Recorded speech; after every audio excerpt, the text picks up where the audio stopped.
আচ্ছা দিবা, তোমাকে একটা প্রশ্ন জিজ্ঞেস করব, উত্তর দিতে পারলে এই যে 100 টাকা। ঠিক আছে? কি হুম। প্রশ্ন? কোন গাড়ির 4টে ড্রাইভার? কোন গাড়ির 4টে ড্রাইভার? আর এদিকে দেখো চিকেন কষা হচ্ছে, আর এদিকে দেখি। ট্রেনের?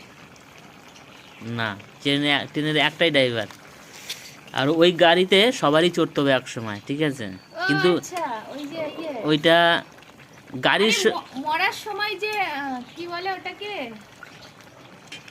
কি বলে ওটা, চাং না মাচা? ওই যে মরা মরা যে নিয়ে যায় সেটা, ওটার আমি নামটা ঠিক মনে করতে পারছি না, বলতে পারছি না। বলতে হবে পুরো নাম ওটা ওটা। কি মাচা, কি যে আমার ওইটা মনে করতে পারছি না, কিন্তু ওইটাই হবে আমার মনে হচ্ছে। তো প্রশ্ন মানে উত্তরটা ঠিক দিয়েছে, ঠিক করে বলতে পারছে না, ঠিক আছে? আমি ওটার তো নামটা ভুলে